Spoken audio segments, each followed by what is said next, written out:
오늘 말씀 나누겠습니다. 해마다 부활주일이 되면은 칸타타를 하지 않습니까?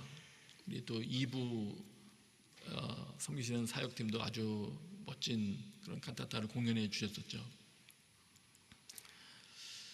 그런데 칸타타 2부 예배를 하는 게 아니에요. 그 칸타타 어려서부터 그 성탄 때마다 부활절 때마다 부활주일 때마다 봤을 때 그 유감스러운 장면이었다면 유감스럽다기보다는 그때는 질문이었죠. 부활주일인데도 그 내용을 보면은 순환주일에 가까워요. 예수님이 채찍에 맞으시고 또 십자가를 지시고 이런 예수님의 고난 장면이 쭉 이어지다가 맨 마지막에 부활하셨다 한 컷 아니면 노래 하나 나오고 끝나는 경우가 많더라고요. 그래서 어떤 경우는 부활주일 예배가 상당히 침울한 순환주일 예배의 연속과 같은 그런 느낌을 가질 때도 종종 있었습니다. 그러면서 생각이 됐죠. 부활이 끝인가? 부활 이후에는 내용이 없나? 부활부터 시작하면 안 되나? 그러다가 요번에 몇 주간 동안 그 부활 이후의 주제로 말씀을 전하자고 이렇게 말씀을 주셔서 나름대로 또 생각하고 성경 말씀을 상고하는 가운데 부활 이후에도 우리가 알아야 할 많은 주제들이 있다는 것을 다시 한번 확인하게 되었습니다. 일단 부활 이후에 금방 승천하지 않으시고 많은 걸 가르쳐 주시지 않았습니까? 하나님 나라에 대한 걸 가르쳐 주셨고 그리고 또 승천하셨습니다. 예수님이 하늘로 올라가셨죠. 하늘로 올라가셨다는 사실도 의미하는 바가 많습니다. 그리고 약속하신 대로 성령께서 이 땅에 임하셨습니다. 성령 강림이라고 말하죠. 그리고는 그 후에 사람들이 어떻게 변했습니까? 예수님의 증인이 되어 전 세계로 흩어지기 시작했습니다. 부활의 증인들이. 이런 다양한 이어지는 그 주제들이 부활 이후에도 이어지더라고요. 그래서 그 부분들에 대해서 오늘 짧게 요약을 하면서 확인해 보고자 합니다. 그리고 그 각 주제들을 어떻게 하면 내가 더 확실히 깨달아 할 수 있을까, 체험할 수 있을까 하는 부분들도 간단히 언급하면서 진행해 보고자 합니다. 먼저 사도행전 1장 3절 보세요. 사도행전 1장 3절 말씀. 오늘 구절을 제가 좀 많이 인용할 것 같아서 여러분 눈으로 보십시오. 제가 그냥 쭉 읽어나가겠습니다. 예수께서 고난당하신 후에, 십자가 이야기죠. 예수님이 이 땅에 오셨다는 것 자체가 이미 그분께는 고난이시지만 특별히 고난의 절정은 십자가 사건이죠. 왜 십자가를 지셨습니까? 우리의 죄를 위해서 십자가에서 죽으셨다. 여러분, 예수님이 십자가에서 죽으셨다는 사실이 여러분에게 얼마나 많은 영향력을 주고 있나요? 아니면 그 부분에 대해서 할 말이 얼마나 있으신가요? 또 깨달은 바가 얼마나 있으신가요? 돌아보게 되기를 원하고요. 전에도 말씀드렸지만 저는 다 안다고 생각했는데 어느 날 예수님이란 주제를 가지고 설명하려다 보니까 할 말이 별로 없는 것을 깨달았어요. 하나님의 아들이시고 우리를 위해서 죽으셨고 그 정도 말하고는 할 말이 없더라고요. 물론 오래전 일입니다. 여러분, 십자가의 죽으심을 명확히 이해하기 위해서는요, 마음으로 그것도 이해하기 위해서는 사실은 자신의 죄 문제를 가지고 고민을 좀 해보셨어야 됩니다. 죄 문제 때문에 불면의 밤을 좀 보내셨어야 됩니다. 어찌할꼬 이 죄를 어떻게 처리할꼬 하다가 보면은 자신은 그것을 해결할 수 있는 아무런 능력이 없다는 것을 확인하게 됩니다. 그럴 때 예수님의 소식은 이거는 정말 반가운 소식이고 나에게 생명을 주는, 자유를 주는 소식이 되는 것이죠. 그렇기 때문에 우리가 믿기 전에 분명히 우리에게 있어야 될 사건이 있는데 회심입니다. 여러분, 예수 그리스도를 믿으면서 돌이키신 사건이 있으십니까? 아니면 그럭저럭 자기가 살아오던 대로 살아오면서 그냥 예수님이란 분 한 분에 대한 지식을 덧붙이셨습니까? 여러분의 동일한 스케줄에 주일날 교회 가는 거 하나 덧붙이셨습니까? 아니면 여러분의 길이 바뀌었습니까? 죄 문제로부터 돌이키기 위하여 죄를 정말 더러운 것으로 여기며 돌이키는 회심이 있었습니까? 이게 중요합니다. 아주 작은 죄라고 할지라도 그것으로부터 돌이키려는 결단이 생긴다는 것은 매우 중요한 일입니다. 성령께서 그 마음 가운데 만지시기 시작하는 일이에요. 그럴 때 나머지 연쇄적으로 조금씩 더 큰 죄, 더 크게 느껴지는 죄, 과거에는 몰랐던 죄가 무너지기 시작하는 거예요. 십자가 앞에서 용서가 발생하는 겁니다. 그때 십자가에 대한 이해가 점점 더 깊어지는 것이죠. 십자가에 대한 주제가 여러분에게 다양한 설명으로 풍성히 임하게 되기를 바랍니다. 그 다음에 두 번째, 1장 3절을 같이 보세요. 계속 보세요. 자신이 살아계심을 여러 가지 확실한 증거로 사도들에게 직접 보여주셨고, 예수님이 부활하셨다는 것을 계속 보여주셨다고 합니다. 확인시켜 주셨다고 합니다. 왜 그렇습니까? 부활이 중요하기 때문입니다. 사도 바울의 말을 빌려서 말씀드린다면, 제가 했던 설교지만 다시 짧게 한 번 더 요약해 드릴게요. 고린도전서 15장 1절부터 4절까지 사이에 내가 여러분에게 전한 복음을 되새겨 드리려고 합니다, 이렇게 말을 시작합니다. 지금 15장 1절을 제가 읽었어요. 전한 복음이 있는데 다시 기억나게 하려고 한다는 거예요. 왜냐하면 2절에 만일 여러분에게 전한 그 말씀을 그들이 헛되이 붙잡은 게 아니라 바르게 잡고 있다면 구원 사건이 경험되기 때문이다. 그렇기 때문에 헛되이 잡지 않도록 다시 기억나게 한다. 그 요소가 무엇이었는지를 다시 기억나게 한다.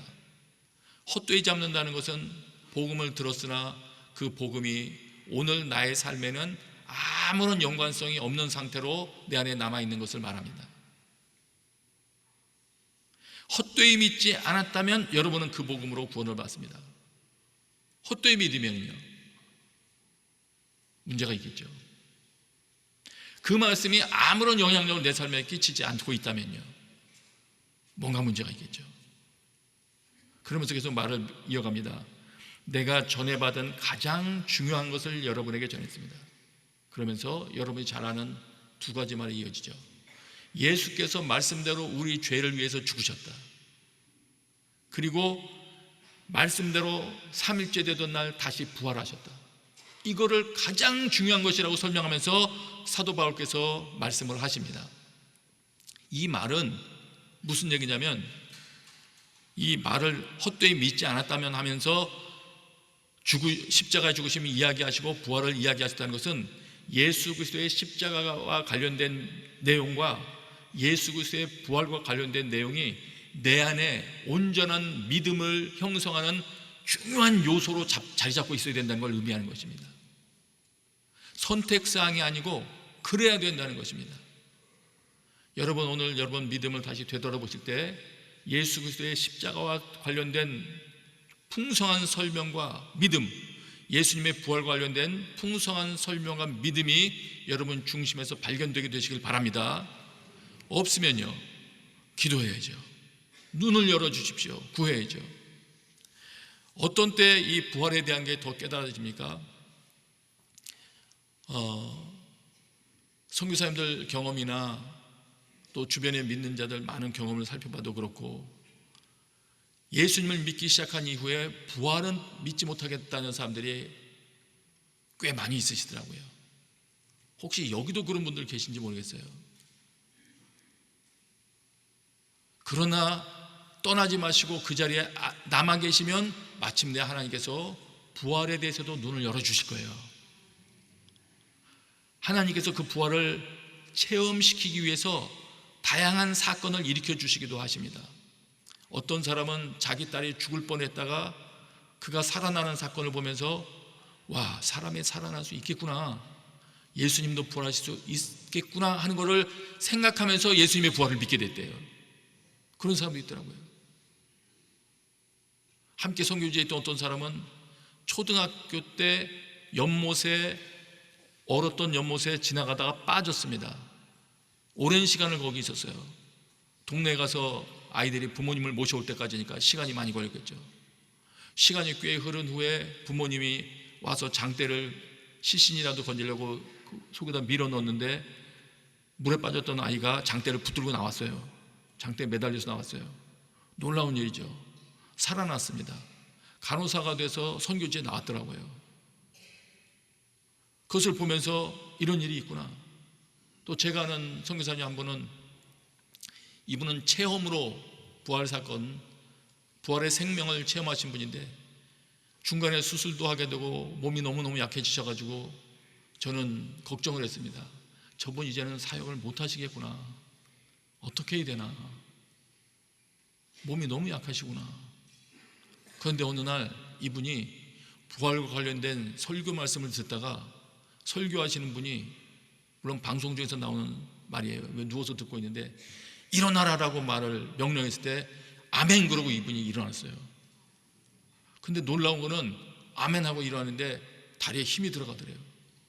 그래서 침대에서 한쪽 발 내려보고 그 다음 발 내려보고 걷기 시작한 거예요. 그러더니 오늘날까지 이분이 건강하게 계세요. 어제 만났어요. 건강하게 계시더라고요. 그러면서 부활을 체험하시는 분들도 계세요. 여러분, 성경에서 나오는 부활이라는 이 사건이 우리 가운데 명확하게 의미가 소화가 돼야 됩니다. 예. 우리가 모르는 영이 많이 있을 거예요. 사도 바울도 그러잖아요. 어떻게 하면 부활에 참여하면 알려고 자기는 한다.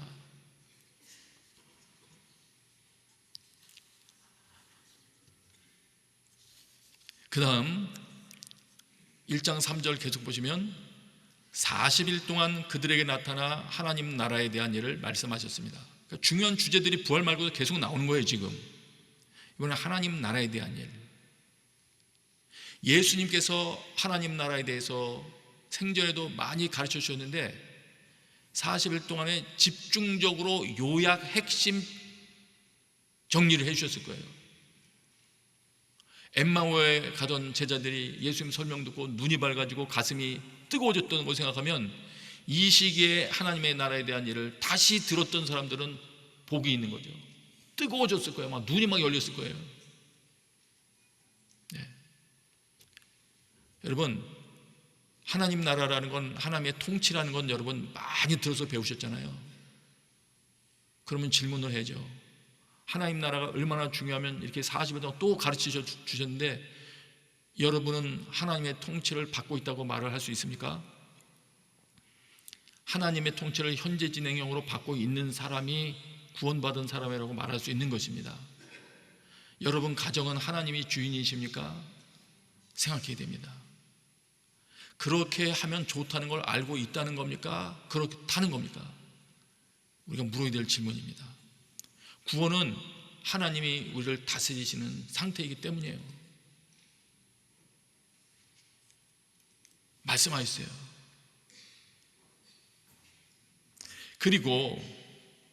그리고는 사복음서에서는 예수님께서 이 모든 걸 가르쳐 준 다음에 사복음서의 끝부분마다 전부 다 말씀을 하셨죠. 지난번에 이 부분은 제가 말씀드렸기 때문에 말씀 안 드릴게요. 근데 요약하면 이 말씀을 하셨어요. 그러니까 예수님이 살아나셨다는 거 여러 가지 것들 다 부활의 증거 다 알려주시고 핵심 주제들 요약 정리해 준 다음에 가라, 전해라, 이걸 말씀하셨잖아요. 사복음서가 그렇게 마무리합니다. 예수님이 그만큼 이루어 놓으셨으면 나머지 일은 우리의 몫이구나. 하나님 나라가 중요한데 우리가 복음을 전하지 않으면 그리로 사람들이 들어갈 수 없구나. 이건 내 몫이구나.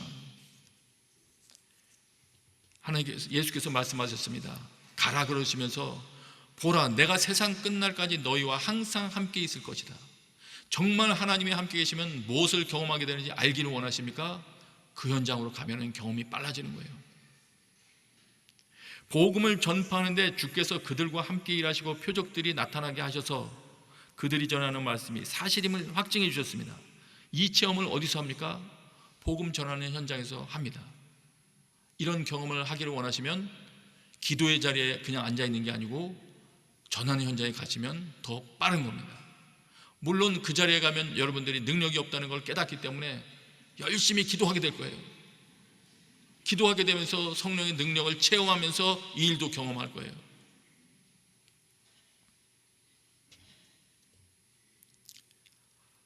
그 다음 1장 4절부터 8절, 4절과 8절만 읽겠습니다. 1장 4절입니다. 같이 읽어요. 시작. 그들과 함께 모였을 때 예수께서 이렇게 명령하셨습니다. 예루살렘을 떠나지 말고 너희가 내게 들은 대로 내 아버지가 약속하신 선물을 기다리라. 8절입니다. 그러나 성령께서 너희에게 오시면 너희가 권능을 받고 예루살렘과 온 유대와 사마리아와 땅끝까지 이르러 내 증인이 될 것이다. 또한 예수님께서 명확히 가르쳐 주십니다. 어떻게 해야 될지를 가르쳐 주시는데 그 중 하나가 너희들은 가서 이제 증거해야 되는데 그냥 가서 하지 말고 성령의 능력을 힘입어라. 성령의 능력을 입어라. 그리고 성령의 능력을 힘입는 방법은 기도하는 것이다. 이걸 가르쳐 주셨어요. 예. 지금 벌써 여러 주제를 지금 말씀드리고 있어요. 일단은 다 저장해 두세요. 그냥. 그리고는 어떻게 하셨습니까? 이런 것들을 어떻게 해야 되는구나를 말씀해 주신 후에 사도행전 1장 9절입니다. 같이 읽습니다. 시작. 예수께서 이 말씀을 하신 뒤 그들의 눈앞에서 들려 올라가셨습니다. 그리고 예수의 모습이 이내 구름 속으로 사라져 보이지 않게 됐습니다. 승천하셨어요. 제자들 입장에서 보면 리더가 떠나가 버리셨어요. 그럼 어떻게 될까요? 하라고 다 가르쳐 주시고 증거할 걸 알려주시고는 그분은 가셨어요. 어떻게 될까요? 답은 너무 간단해요. 그 다음은 내가 할 일이구나 하고 우리가 하는 거죠. 그걸 기대하시고 맡기고 그냥 가신 거죠. 그래서 승천 장면을 바라보면서는 이제 우리가 움직이는 거구나, 이거 생각하면 정말 확실한 거를 알게 된 겁니다.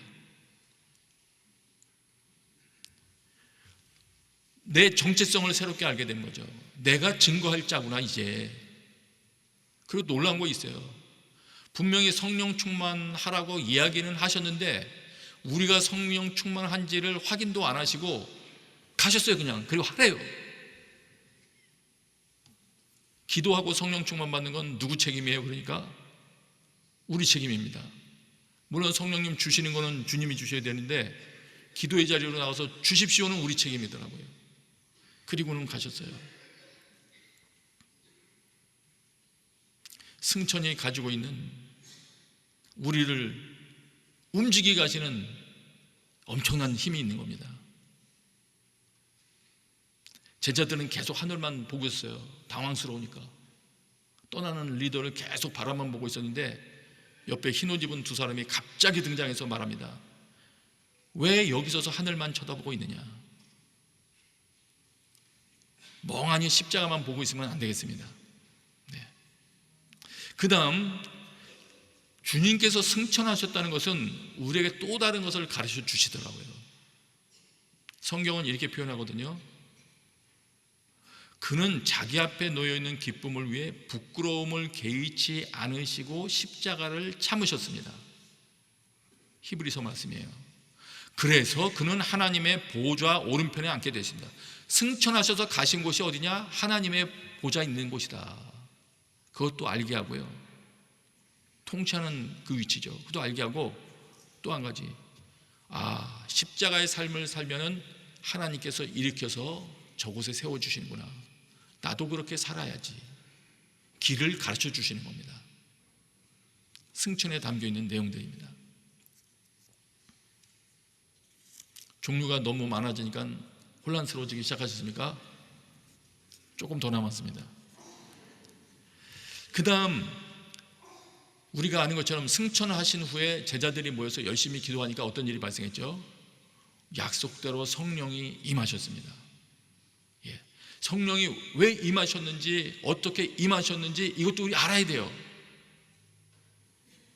요한복음 16장 7절, 내가 진실로 너에게 말한다. 내가 떠나가는 것이 너희에게 유익하다. 주님께서 떠나는 게 유익하다고 그러시면서 떠나가면은 성령님을 보내주실 거래요. 성령님과 동행할 때 우리에게 맡겨주신 임무를 효과적으로 할 수 있기 때문에 그런 것입니다. 그래서 성령님이 임하셨다는 것은 예수님께서 과연 보좌 곁으로 가셨구나, 그것을 증거해 주는 것이에요. 약속대로 그러니까 성령을 보내주셨죠. 오늘 우리가 그러니까 성령을 경험하고 있는 것이죠. 또 있습니다. 사도행전에서는 이렇게 표현합니다. 예수를 높이 올리셔서 그분의 오른편에 앉으셨습니다.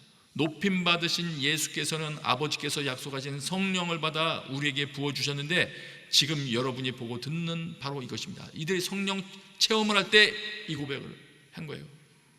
우리도 그렇게 말할 수 있습니다. 우리가 방언을 하거나 은사 활용을 하거나 성령님의 역사라고 하는 걸 감지할 때마다 우리는 감사하며 이 믿음의 고백을 할 수 있어요. 과연 예수님은 하늘 높이 올리셨구나, 예수님의 삶과 가르침이 옳다는 것을 하나님이 확실하게 인정하고 계시는 것 맞구나, 그렇게 지금 그 증거로 성령을 보내주고 계시는구나. 성령이 임할 때마다 그 생각을 하면서 우리의 믿음을 더 견고케 하면 좋겠습니다. 이런 식으로도 생각이 들더라고요. 지금 제가 여러 주제를 말했지 않습니까? 예수님이 떠나시기 전에 우리들 1:1 제자 양육 있잖아요.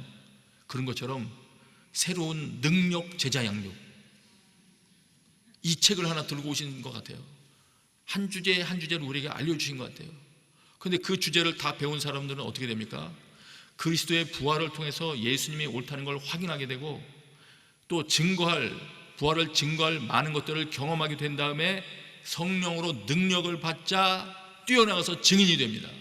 그런 것으로 봐서 예수님이 가르쳐 주시는 부활 후 집중교육 이 제자 훈련에 참여한 사람들은 탁월한 증인이 되는구나.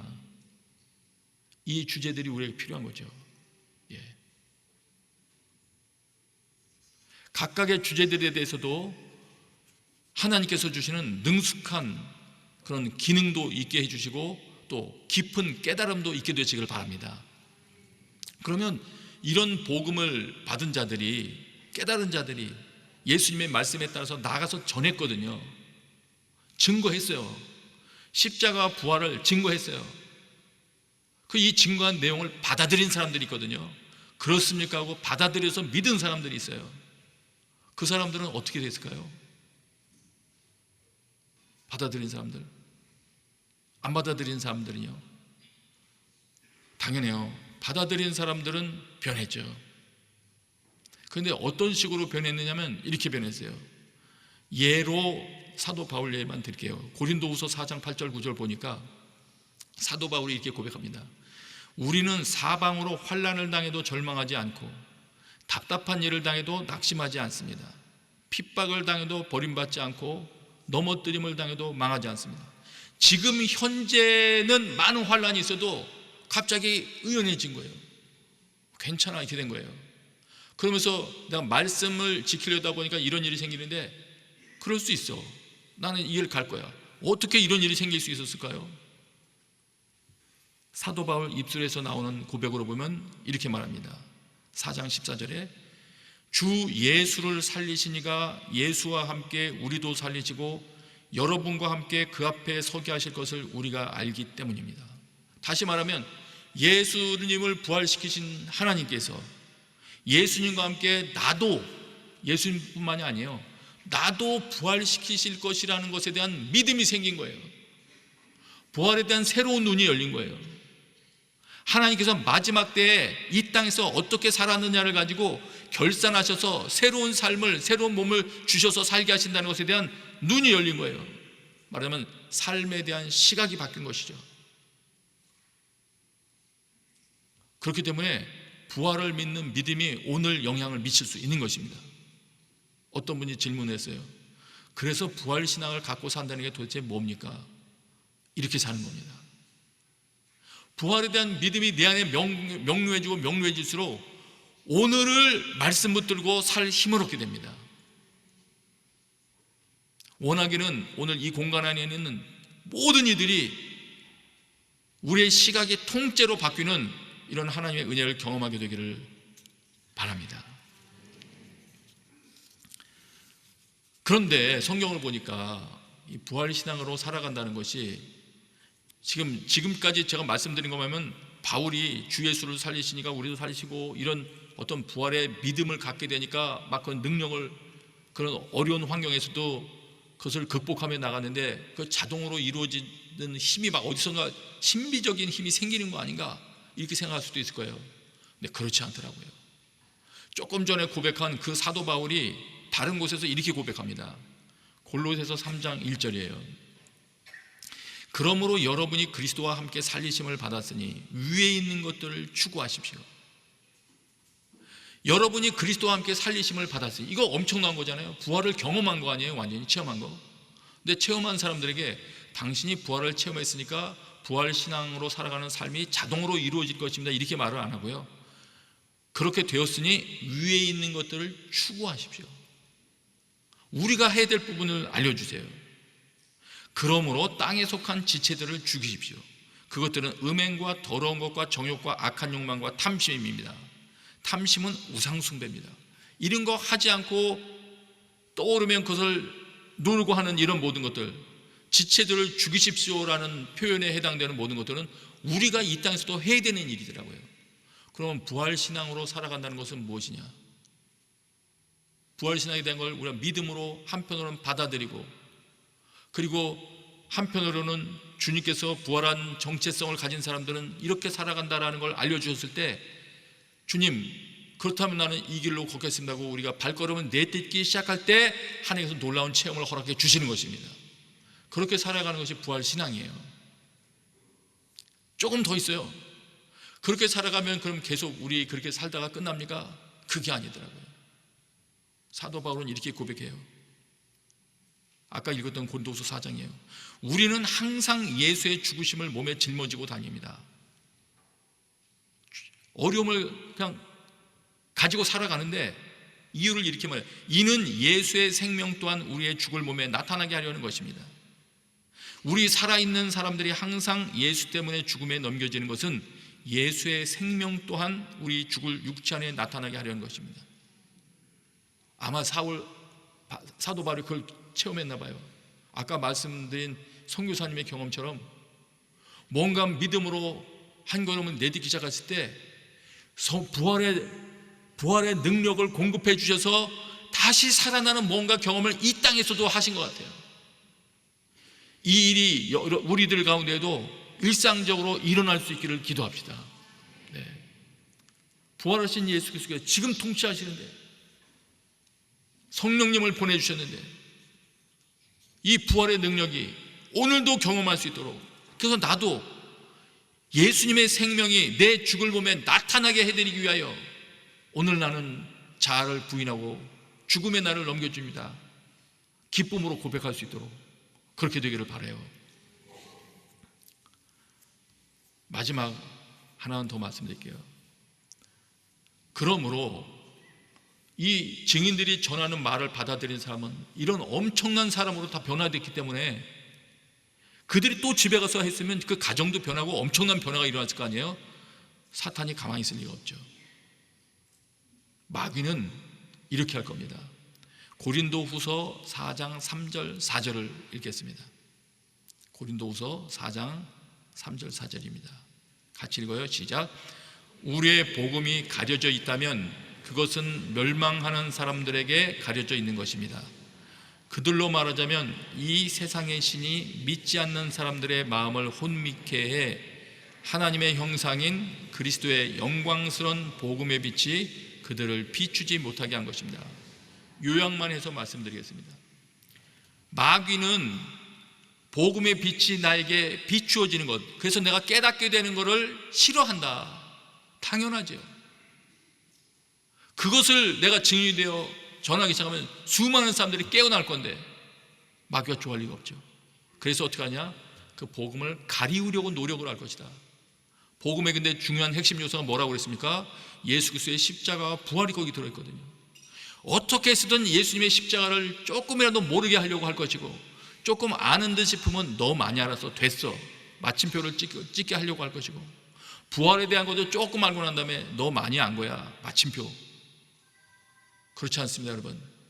예수 그리스도의 십자가와 부활의 깊은 의미가 나에게 해석되게 해주시고 하나님의 빛으로 설명되게 해주시고 내 믿음이 되게 해주십시오. 그럴 때 우리 가운데 증인으로서의 엄청난 능력이 솟아나오게 될 것입니다. 거룩한 삶을 살아가는 능력이 우리 가운데서 솟아나오게 될 것이에요. 마귀는 방해할 거예요. 그러면 우리가 때때로 마귀의 방해라고 생각되는 부분들은 대적하여 깨달음으로 나아가는 것이 옳다고 생각합니다. 저도 이 말씀을 주면서 그렇게 생각했어요. 마귀가 내 눈도 많이 가렸었겠구나. 십자가 모르게 하려고, 예수님의 부활 못 알아듣게 하려고. 잘 안 깨달아지는 거 있죠? 기회입니다. 씨름할 수 있는 기회예요. 대적하여 싸울 수 있는 기회예요. 통과하면 이깁니다. 싸우면 여러분들이 이깁니다. 말씀 깨닫게 될 것입니다. 여러분들이 세임 얻게 될 것입니다. 이 시간에 우리 같이 한번 기도하겠습니다. 이 시간에 기도할 때 하나님 은혜를 주십시오. 제 눈을 열어주셔서 십자가와 부활이 명확히 깨달아질 수 있도록 은혜를 베풀어 주옵소서. 여러분의 목소리로 기도하는 겁니다. 같이 기도하겠습니다. 아버지 하나님, 깨닫게 하여 주시옵소서. 은혜를 베풀어 주시옵소서. 마귀가 우리가 깨닫지 못하도록 다양한 방해를 할 터인데 싸우며 나아가겠습니다. 부활의 진리를 깨닫기 위하여 싸우며 전진하겠습니다. 마침내 십자가의 능력과 부활의 능력이 저희 영혼을 가득 채우게 하여 주시옵소서. 예수님의 이름으로 기도합니다. 아멘.